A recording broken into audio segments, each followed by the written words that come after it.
अगर आप रात के आसमान में नॉर्थ साइड यानी उत्तर डायरेक्शन के आसमान को देखोगे तब एक खास पैटर्न आपको दिखाई देगा जिसे नॉर्दर्न क्राउन भी कहा जाता है। अब इसे अगर आप टेलीस्कोप से देखोगे तो इस पैटर्न में आपको सिर्फ कुछ स्पॉट दिखाई देगा, पर नासा के अकॉर्डिंग कुछ ही महीनों बाद यहाँ पर बहुत बड़ा धमाका होने वाला है जो कि नॉर्मल आंखों से ही दिखाई देगा। और ये धमाका कुछ घंटों तक नहीं बल्कि 2 से 3 दिनों तक चलने वाला है। इसके बाद ये स्टार 80 सालों के लिए फिर से गायब हो जाएगा और फिर 80 साल बाद जाकर फिर से दिखाई देगा। तो टेक्निकली आप इसे जिंदगी में सिर्फ एक बार ही देख सकते हो, मगर ऐसा होगा कैसे? तो जब साल 1600 में ऐसा हुआ था तब 18 महीनों तक रात के आसमानों में मानो 2 शुक्र ग्रह एक साथ दिखाई दे रहे थे, मगर इस सितारे के फटने के बाद फिर से वापस बनकर फिर से फटना ये आखिर पॉसिबल कैसे है? तो इन सब सवालों के जवाब जानने के लिए हमें कुछ साल पीछे जाना पड़ेगा। साल 1886 में एलेक्सी के नाम के एक रेलवेमैन को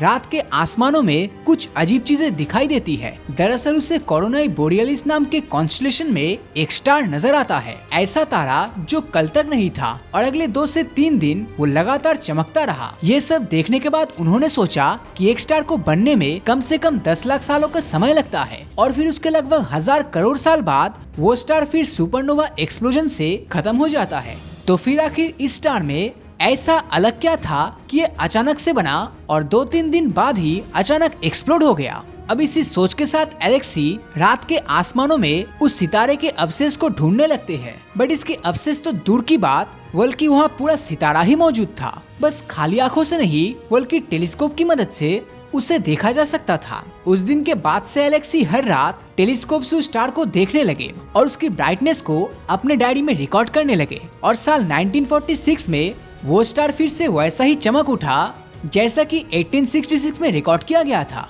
और पिछली बार की तरह इस बार भी ये 2 से 3 दिनों तक चमका और फिर गायब हो गया। फिर ऐसा ही साल 2016 में भी सिमिलर पैटर्न्स नजर आए थे। साल 2016 में जब कुछ एस्ट्रोनॉमर्स ने टेलीस्कोप की मदद से नॉर्दर्न क्राउन को ऑब्जर्व कर रहे थे तब उन्हें उसी सेम लोकेशन पर एक ऐसा तारा नजर आया जो दूसरे तारों के कंपैरिजन में कुछ अजीब बिहेव कर रहा था। अब एस्ट्रोनॉमर्स के रिसर्च के मुताबिक साल 1866 से 1946 तक एलेक्सी नाम के एक रेलवेमैन ने इसकी स्टडी करके रखा था। तो स्टडी को एनालिसिस करके पता चला कि ऐसी सेम घटना साल 1946 से 2024 के बीच ऑलरेडी घट रहा था।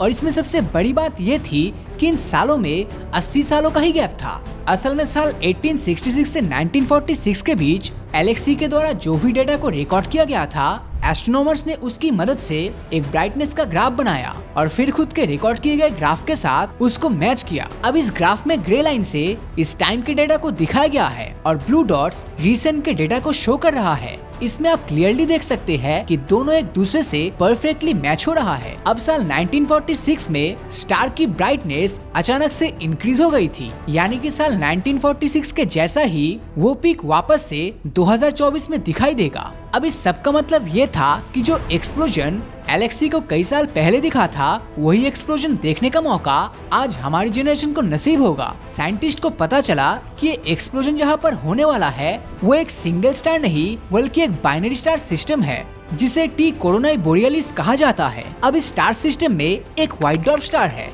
यानी कि एक ऐसा सितारा जो हमारे सूरज जैसे सितारे के मरने के बाद बनता है। अब दूसरा सितारा एक रेड जायंट स्टार है जो कि बेसिकली एक ओल्ड स्टार है। ये दोनों स्टार एक दूसरे के इतने पास से चक्कर लगाता है कि इनकी दूरी सूरज और मरकरी के बीच की दूरी के जितना ही होता है, जिसकी वजह से ये white dwarf star red star की अपर लेयर को ग्रेविटी की हेल्प से अपनी ओर खींच रहा है, जिसके कारण व्हाइट डॉर्फ के चारों ओर इस मैटर की एक लेयर बन रही है जिसे हम एक्रीसन डिस्क कहते हैं। और फिर धीरे धीरे उस डिस्क का वजन इतना बढ़ जाता है कि मैटर एक दूसरे के ऊपर दबाव डालने लगता है। अब इस कंटिन्यूअस दबाव की वजह से डिस्क का टेम्परेचर बढ़ने लगता है और स्टार्स में न्यूक्लियर फ्यूजन की प्रोसेस स्टार्ट होता है। फिर ये व्हाइट डॉर्फ स्टार बाहर एनर्जी फेंकने लगता है और फिर इसी फ्यूजन की वजह से निकलने वाली एनर्जी के चलते व्हाइट डॉर्फ स्टार एक बड़े ब्लास्ट के साथ अपनी एनर्जी को बाहर फेंक देता है। अब इस पॉइंट पर टी कोरोनाई बोरियलिस पहले के कंपैरिजन में 5 गुना ज्यादा चमकदार दिखाई देता है। अब यही रीजन है कि हम इसे बिना टेलीस्कोप के धरती पर रहते हुए भी अपनी खाली आंखों से देख पाएंगे। अब इस फिनोमेनन को नोवा एक्सप्लोजन कहा जाता है और इसी वजह से एलेक्सी को साल 1866 में इसको बिना किसी टेलीस्कोप के देखा गया था। अब इस स्टार के बनने का रीजन आपको समझ आ गया होगा, लेकिन इसके एंड का क्या? तो साल 1866 में इसके बस्ट हो जाने के बाद इसका दिखना हमेशा के लिए बंद हो जाना चाहिए था, पर ऐसा हुआ नहीं। जैसा कि मैंने आपको पहले बताया था कि साल 1946 में ये फिर से एक बार आसमान में नजर आया और फिर अब 2024 में ये फिर से आसमान में नजर आने वाला है। तो फिर आखिर कैसे ये स्टार बार बार एक्सप्लोड होकर सरवाइव कर रहा है? तो हर 80 साल में होने वाली इस धमाके को नोवा एक्सप्लोजन कहा जाता है,